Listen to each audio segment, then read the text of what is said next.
রাত বাজে 2টা।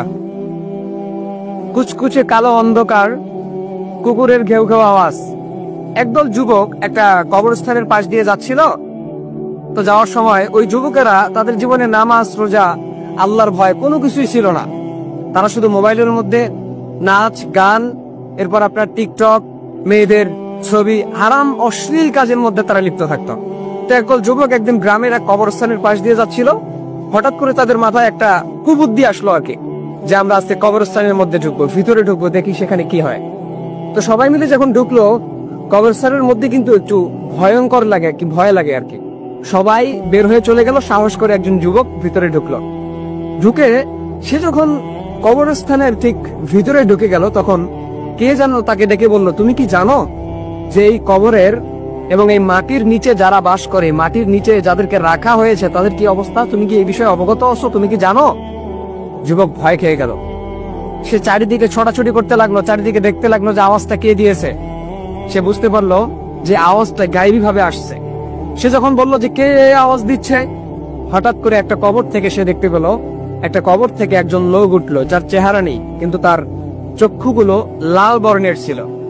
সে এসে বলল যে আমি সেই আত্মা, যে আত্মা আমি দুনিয়ার মধ্যে থাকতে অশ্লীল কাজের মধ্যে লিপ্ত ছিলাম, হারামের মধ্যে লিপ্ত ছিলাম, সব সময় হেডফোন কানের মধ্যে দিয়ে ঘুরতাম, গান বাজনা শুনতাম, কনসার্টের মধ্যে যেতাম, আমি নাচ গানের মধ্যে লিপ্ত থাকতাম, মেয়েদের হারাম ছবি নিয়ে পড়ে থাকতাম। আজকে আমার এই অবস্থা, আমাকে আগুনের মধ্যে পুড়তে হচ্ছে। তুমি যদি এই অবস্থায় থেকে থাকো, তাহলে তুমি তোমার রবের দিকে এখনই ফিরে যাও, এখনই তুমি তওবা করো, নয়তো আমার মতো তোমাকেও আগুনের মধ্যে পুড়তে হবে।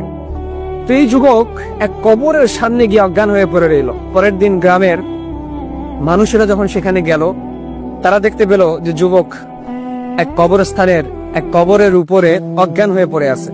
তার জ্ঞান ফেরানো হলো। জ্ঞান ফিরেই সে শুধু বলতে লাগলো, আমি রবের দরবারে তওবা করতেছি, আর জীবনও আমি হারাম কাজের মধ্যে লিপ্ত থাকবো না, অশ্লীল কাজের মধ্যে লিপ্ত থাকবো না। তো এই কাহিনী থেকে আমি আপনাদেরকে এতটুকু বোঝাতে চাচ্ছি যে ভাই, দুনিয়ার লোভ, লালসা, দুনিয়ার মহাব্বত কিন্তু খানিকক্ষণের জন্য। আপনাকে কিন্তু ফিরতে হবে রবের দরবারে। দুনিয়ার মৌজ মস্তি এটা খানিকক্ষণের জন্য, আখেরাত আপনার চিরস্থায়ী, সেটাকে নিয়ে আপনাকে ভাবতে হবে। আপনাকে ভাবতে হবে যে আপনি ফিরে যাবেন রবের দরবারে। আপনাকে ভাবতে হবে যে আপনার সৃষ্টিকর্তা আপনার জন্য একটা নির্দিষ্ট সময় পর্যন্ত আপনাকে দুনিয়াতে রাখবেন। সেই জন্য ভাই, এখনো সময় আছে আপনাদের, যে রবের দরবারে ফিরে যান, তওবা করেন। দুনিয়ার লোভ লালসা, গান বাজনা, হারামের মধ্যে লিপ্ত থাকা, অশ্লীল কাজের মধ্যে লিপ্ত থাকা, মেয়েদের ছবি নিয়ে পড়ে থাকা, এগুলো থেকে আপনি নিজেকে হেফাজত করেন। সুদ, ঘুষ, জেনা, ব্যভিচার, এগুলো থেকে আপনি বের হয়ে আসেন, রবের দরবারে ফিরে যান। এখনো আপনার সময় আছে। আজরাইল আলাইহিস সালাম যদি আপনার কাছে চলে আসে, তো আপনার 1 সেকেন্ডও আপনাকে সময় দিবে না, আপনার নির্দিষ্ট সময়ে সে আপনার জান কবজ করবে। তো এই জন্য কবরের কথা যখন আপনি স্মরণ করবেন, তখন আপনার মনের মধ্যে কিন্তু রবের ভয় ঢুকে যাবে। আজকে আমরা কবরের কথা স্মরণ করতে চাই না, আমরা স্মরণ করতে চাই না রবের কথা, আমরা স্মরণ করতে চাই না জাহান্নামের কথা, স্মরণ করতে চাই না কবরের আযাবের কথা। কবরের মধ্যে কিন্তু 2 ধরনের জিনিস থাকে, আল্লাহর রহমতও থাকে, গজবও থাকে, আল্লাহর আযাবও থাকে। সো আমরা কোনটা নিতে চাই? রহমত নিতে চাই না আযাব নিতে চাই? যদি আমাদেরকে রহমত নিতেই হয়, তাহলে রবকে খুশি করার লক্ষ্যে দুনিয়ার মধ্যে আমাদেরকে কাজ করতে হবে। রবকে খুশি করার লক্ষ্যে দুনিয়াতে কাজ করতে হবে, রবের হুকুম আহকাম মানতে হবে, নবীর সুন্নাহগুলো মানতে হবে। তো এই জন্য ভাই, এখনো সময় আছে, আমাদের ফেরার এখনো সময় আছে।